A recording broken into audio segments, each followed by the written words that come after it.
Good evening, everyone. Thank you for coming to our meeting. We have a special presentation tonight, but before we get to that, I'd like to ask Carl to please call the roll.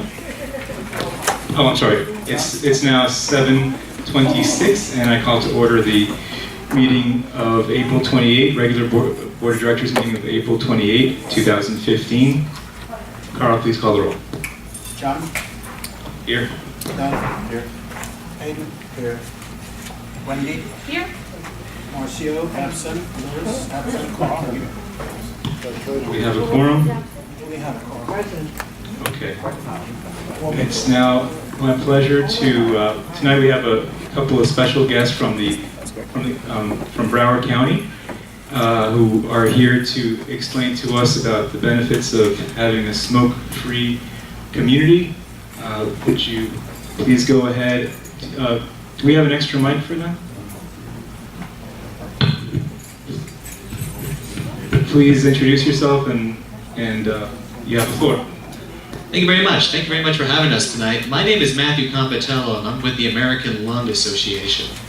My name is Carrie Holden. I'm with the Florida Department of Health in Broward County. Good evening. As a quick background, the American Lung Association, as well as the Florida Department of Health, are members of a coalition working to address tobacco-related issues in our community. So that's the reason why you have two agencies here working on particular topics. Now, the work that we do is in regards with condos, multifamily housing, residential complexes like rental apartments and individual townhomes or duplexes and such. And what we specifically do is we actually help housing providers adopt smoke-free policies for their communities, such that there won't be any smoking allowed inside the home itself, but smoking is allowed somewhere else outside in a designated area. Now we have some information on this topic before we get into some questions on this, because I'm sure everyone in here probably is unfamiliar with this topic. So, with the work that we do, we collect a lot of information and testimonials from housing providers on this. There's about 5 different reasons that we've identified that a number of condos and apartments have adopted smoke-free policies. And a little bit of the statistic numbers that we actually pulled together through Tobacco Free Florida, we're actually looking at between 700 to 1,000 multifamily housing complexes throughout the state of Florida that have smoke-free policies already. So it's not something that's new. It's been done before in the past. We hope that this association will think about doing something in those regards. But the reason why we've seen a lot of them adopt smoke-free policies is, number one, not smoking is the norm. Now, as I say, is that the Mad Men era is over, that the time where half the population smokes is gone. That's never going to happen again. We're looking at today, the numbers are less than 1 out of every 5 adults smokes. So obviously, non-smokers want to live in a smoke-free environment. In fact, what we've been finding is that a lot of communities are selling smoke-free as an amenity, something that actually has added value to it.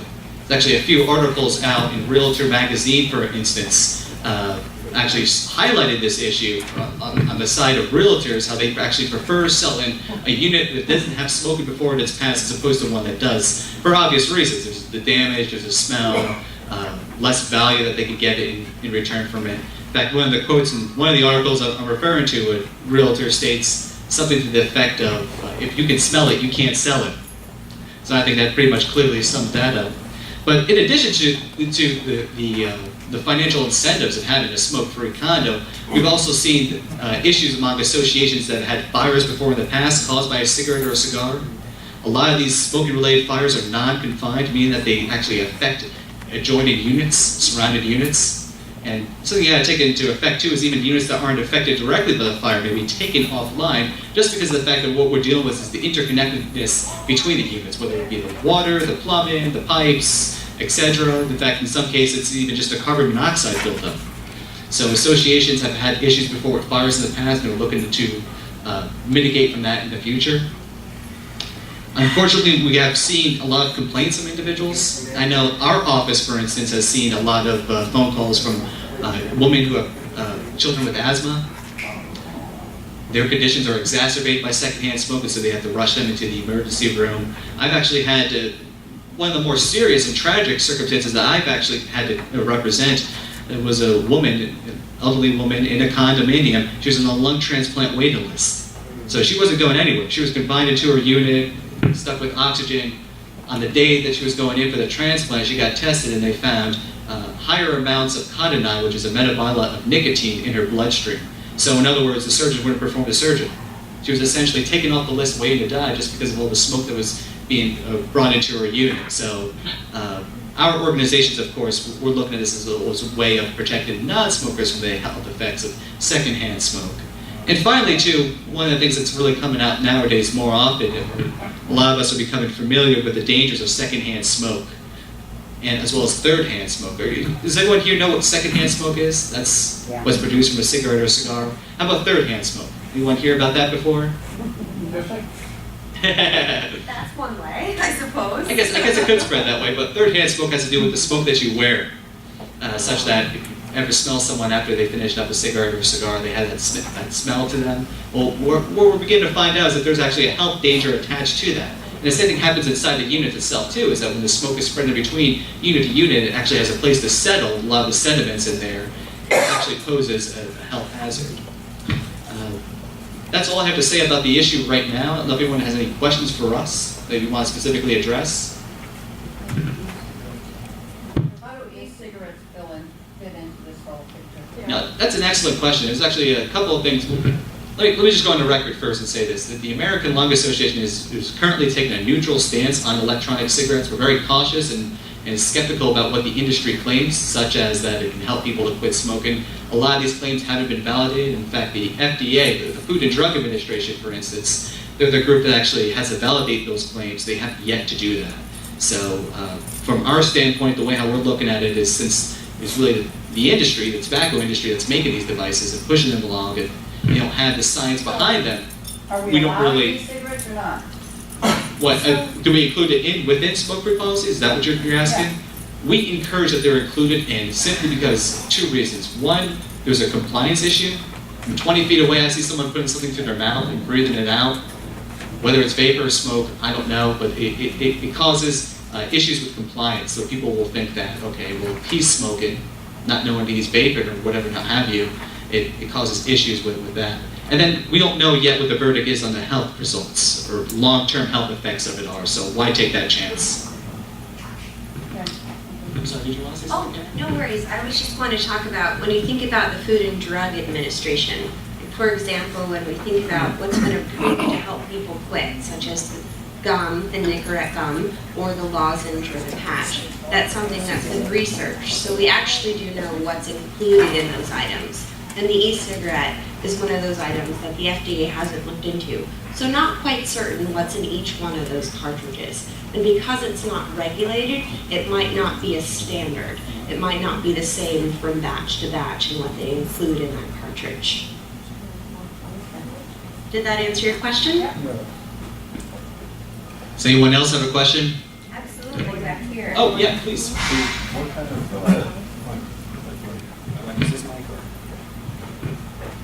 What kind of legal recourse do we have to make, if we were going to, let's say, go about making it smoke-free? And is there a gray area? Let's say we decide to make it smoke-free, but you could smoke on your terrace, because we have terraces.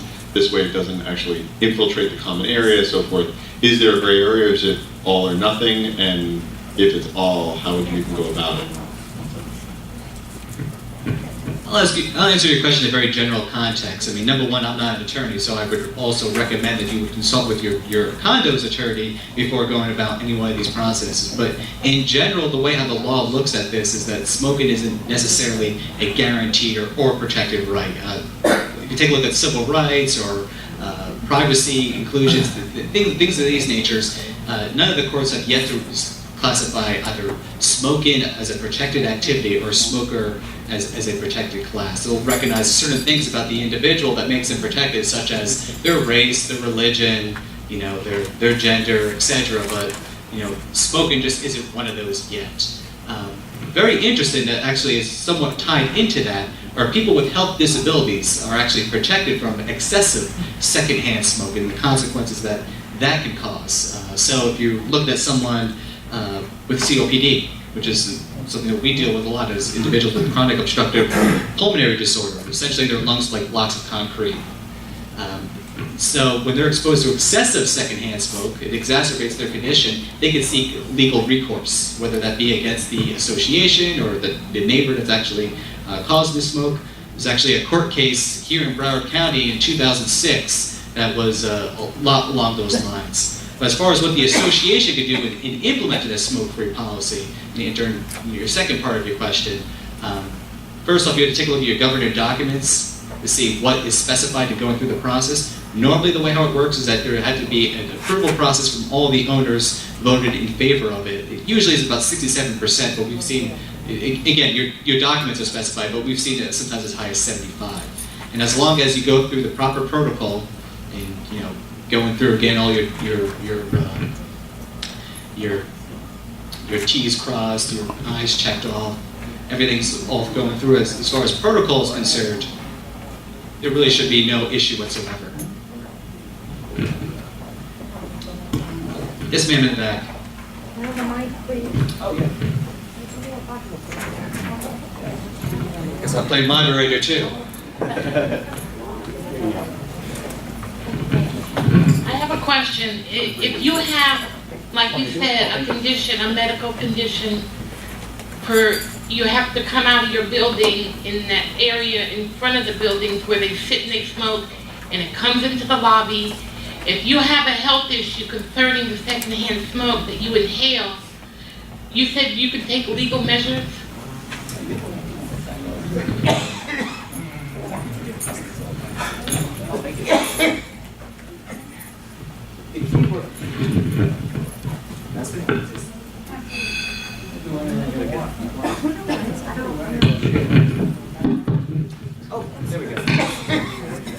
Sorry about that. Now, the key word here is excessive secondhand smoke. So whatever the courts determine what excessive secondhand smoke may be. But a lot of the cases that have been out there, again, I just want to make everyone aware that I'm not an attorney. Nothing that I'm saying tonight is legal advice. So go to your condo attorney and ask them about these kinds of questions. But from what we have seen about some of the cases that have resulted because of excessive secondhand smoke, we've seen it one on the grounds of nuisance, trespass, battery. Battery being the unlawful touching of the human body. So one attorney in New York used that as a way of using excessive secondhand smoke as a measure of legal recourse. But in general, a couple of laws actually protect people with medical conditions. We're looking at Fair Housing Act as being one of them, which is under civil rights, which is how we determine which particular groups of individuals are protected from discrimination. And the second piece of law that we're looking at too is the Americans with Disability Act, which also protects people with disabilities and other such issues. So I hope that answers your question. Any other questions or concerns? Thank you both for coming. Absolutely. Thank Any you for last your words time or? this evening. No, we just want to say thank you very much for giving us this time and this opportunity to speak on this issue.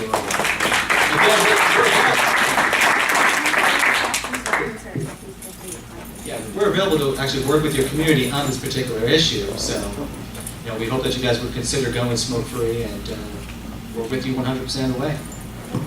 Thank you. We'll definitely take it under consideration. Appreciate it. Third round of applause.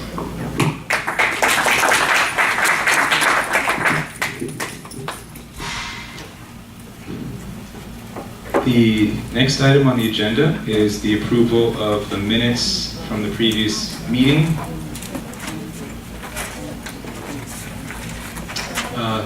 Could I get a motion to approve the March 24 regular meeting minutes and the March 31st reconvening special membership meeting minutes?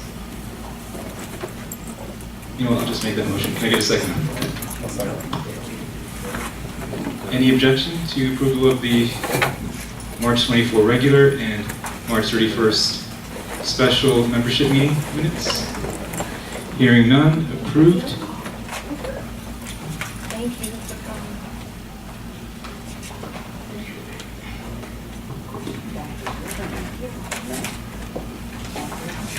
Next item on the agenda is the President's message. Okay. Good evening. In the last two Board of Directors elections, International Village unit owners have made it abundantly clear that they want to spend less, not more. This year, when one candidate ran on a platform of higher spending, higher maintenance fees, and more special assessments, he barely received 20% of the vote. Your overwhelming rejection of his agenda, however, hasn't stopped him from trying to achieve it through incessant bogus lawsuits, collusion, sabotage, and outright bribery. Last night, a number of you received a blast email from that failed candidate, Elon Weiss, in which he revealed his seedy financial arrangement with disgraced board member Wendy Hernandez. For those of you who may not be aware, Ms. Hernandez is currently under criminal prosecution for battery, and she is still looking to, quote-unquote, get even with the board. That's a lie. You are a liar. I had nothing against the board. That's nothing to do with the Elwood, board. could we have a little disturbance? Can we make sure we take care of that? Why don't you do something, Howard? For those of you who may not be aware, Ms. Hernandez is currently under criminal prosecution for battery, That's a lie. and, well, I sent everybody the link and you saw that she's under criminal That's prosecution fine. That's for gonna be battery. proven wrong Right. pretty soon. She's also looking to get even with the board for rejecting her outrageous demands last year to put her on the That's also a lie. association's payroll. And That's she told a also number of illegal. people that she wanted to be on the payroll. To grant her access to all unit owner files and accounts. That's also a lie. She, in fact, tried to hack into our system, No. and which you all recall from the, Mark, you were there, you recall the meeting. And she also demanded the right to fire virtually all her employees. We told her no. You So- know that story. So now she's looking to get even. And Mr. Weiss revealed in this email that in exchange for his promise to pay her legal bills, which he not only admitted but actually brags I about, never admit that. which he not only admitted but actually brags about in his email last night, that Ms. Hernandez has been acting as his personal stooge by busily doing Mr. Weiss's bidding, including violating board member confidentiality That's also a lie. by feeding, You have to prove that. including by violating board member confidentiality by feeding Mr. Weiss sensitive information about ongoing litigation and legal matters, You have to prove by that. engaging in defamatory and false accusations against the association, its You employees. have to prove it. Okay, please take the Don't mic. force. Please take the mic. Hayden, just take the mic. He cannot take the mic. Be quiet, remove her. This is a lie. There you go. He's a liar. Okay. Okay, I have a big voice. Doesn't matter. He's a liar. Miss, let me just start over here, okay? In exchange for Mr. Weiss's promise to pay her legal bills, Ms. Hernandez has been acting as its personal stooge by busily That is doing a lie. Mr. Weiss's bidding, You have no proof of that. including violating board member confidentiality by feeding him sensitive information about ongoing litigation, That is a lie. engaging in defamatory and false accusations against the association, Lie. its employees and board members, That is a and lie. other unit owners, Prove and, it. and even contacting the association's insurance carriers to urge them not to cover us after AMG, No, not to cover us. To cover you. okay, even contacting the association's insurance carriers to urge them not to cover us after AMG, Stop using the us. company that gave us convicted embezzler Jason Levy as AMG property did not manager. sue an Let me international repeat that. village. She even contacted the association's insurance carriers to urge them not to cover us after AMG, which you'll recall gave us convicted embezzler Jason Levy as a AMG property did not manager. sue an Again, I'll repeat.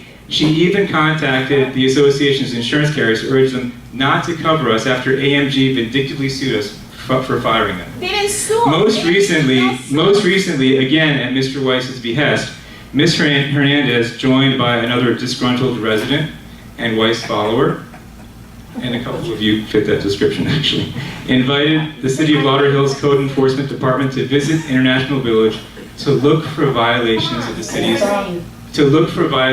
city's aesthetic code. Now, this is from a city which, with the exception of Inverary, is best known for its blighted conditions and high crime rates. But bureaucrats being what they are, the code enforcement officer was more than happy to oblige Ms. Hernandez and issued the association a violation notice instructing us to repaint the building outside walls and address a number of cosmetic issues with the building exteriors. Now, it's important to note that as part of last year's 40-year inspections, the city certified that all 10 buildings that were inspected by the engineer are structurally safe and sound. That means that the only issues that the city could technically cite us for are issues that would have to do with aesthetics. Okay, despite the irony of being cited for cosmetic issues by the city of Lauderhill. But it is kind of funny and ironic, but that's what the situation we're faced here today. Falling down balconies. To address, Falling down balconies. again, again, 10 buildings have been certified as passing the 4-year inspection. The documents are sitting in the city hall. They were stamped and approved by the city. How much do you pay them? To address all these aesthetic issues that the city is now bringing up on their tight schedule would not only require a special assessment because they're not budgeted and they're not priorities. Anybody can see. It would also force the board to cancel or postpone the renovations currently underway in the interiors of the buildings. So, if your building has not been renovated yet, and if this latest trick forces us to divert our resources to other projects, you can thank Mr. Weiss and Ms. Hernandez for their vindictiveness. So now, we are faced now with a choice. We can either fight the city over its ridiculous selective enforcement of its aesthetic codes, or we can allow Mr. Weiss and Ms. Hernandez to get away with their malicious scheme to make us and you dig deeper into our pockets to cough up yet another special assessment. The question for you, the unit owners, is how do you think we should proceed? And what, if anything, should be done about Ms. Hernandez's repeated and blatant breaches of her fiduciary duties as a board member? Item number, item number 9 on tonight's agenda will be your opportunity to help us as a board decide this matter. Thank you.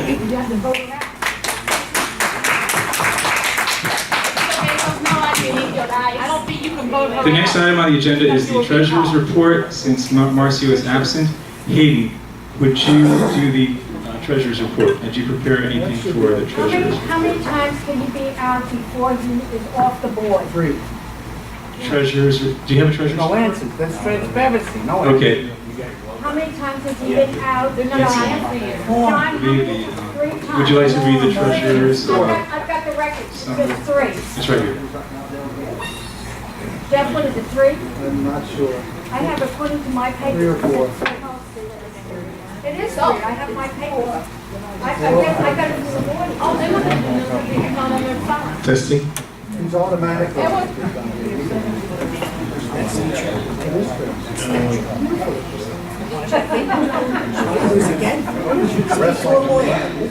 Dear Board of Directors, Campbell Property Management has prepared the March 31st, 2015 financial statement. Please review the following.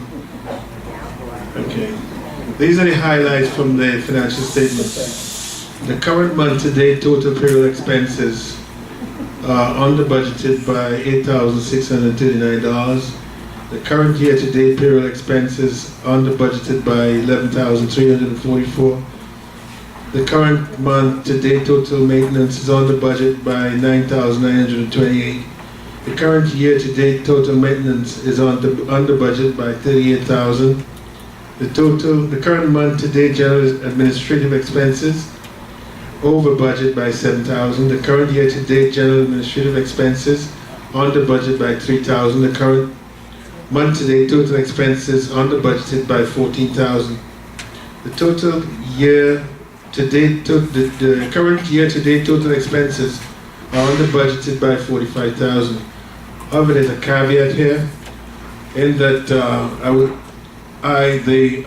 the accounts as presented, as was pointed out by a very alert resident, did not give us the information about what was the difference between our projected income flow and our actual income flow. I've contacted the management company, and that information will be provided to us from the next meeting.